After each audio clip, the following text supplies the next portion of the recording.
Ladies, I am here tonight on the show. And tonight on the show, I want on the show. I want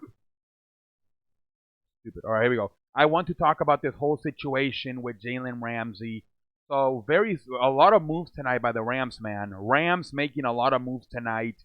I started the day trading Marcus Peters to the Baltimore Ravens for a linebacker, and everybody's like, "What the hell are they doing?" They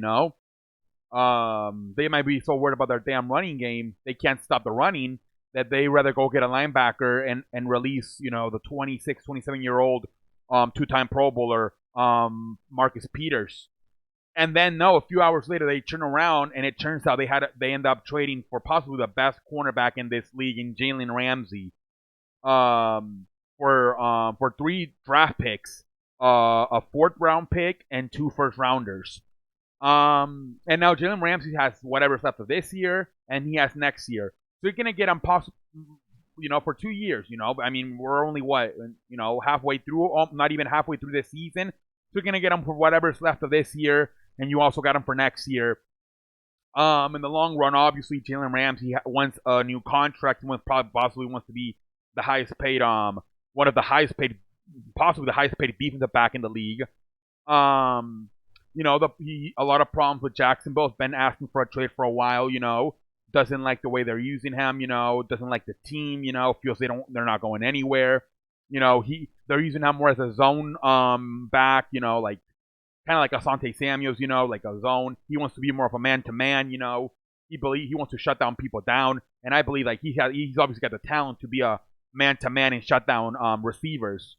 But they're using him more as a zone coverage cornerback, and he's not liking that. And Benton, he's got the flu. I think he even said he had a kid or something, and he couldn't make it to the game.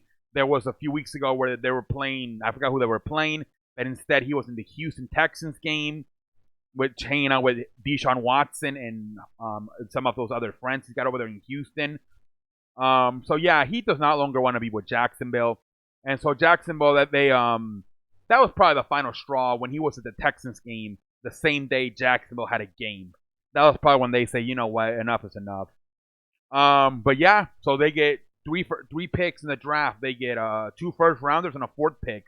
I don't know, the Rams picks, they're probably not going to be, unless the Rams continue to struggle, they might be in the top 10, top 15, but there's also a chance they're all the way in the 20s, because the Rams, I think they can still turn this puppy around. But they have a lot of problems. They cannot run the football. Offensive line ain't that good. What's his name? Todd Gurley seems to be washed up. Now he's got another leg injury to deal with.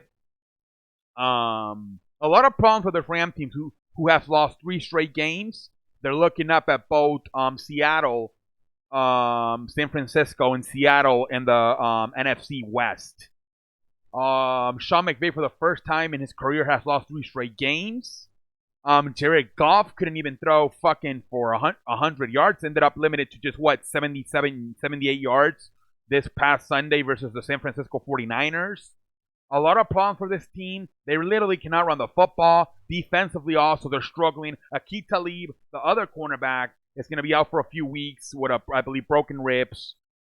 So even if they get Jalen Ramsey, yeah, he helps out, but he doesn't fix your offensive problems.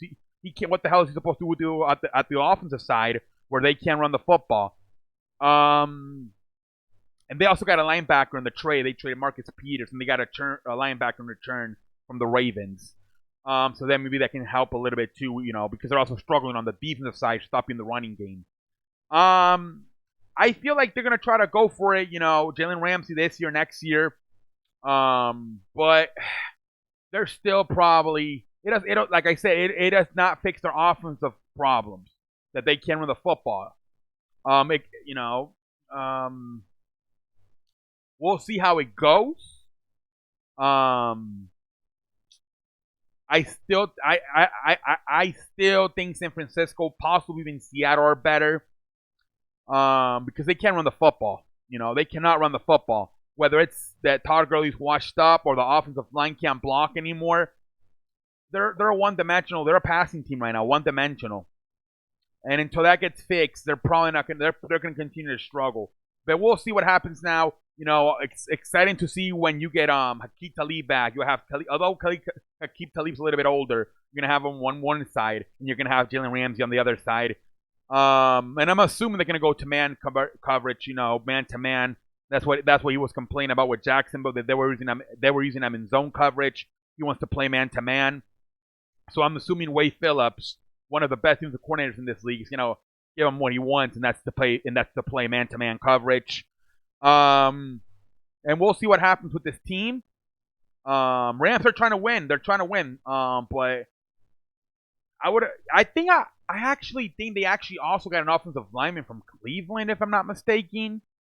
I read something actually as well, but I'm not sure about that one. But yeah, like I said, Jalen Ramsey helps, but he'll help your defense, but he can't help your offense. You still got to figure out how to run the damn football. Being that said, we'll see what happens. I still think San Francisco's a better football team, but we will see what happens. But until next time, I am out like a light.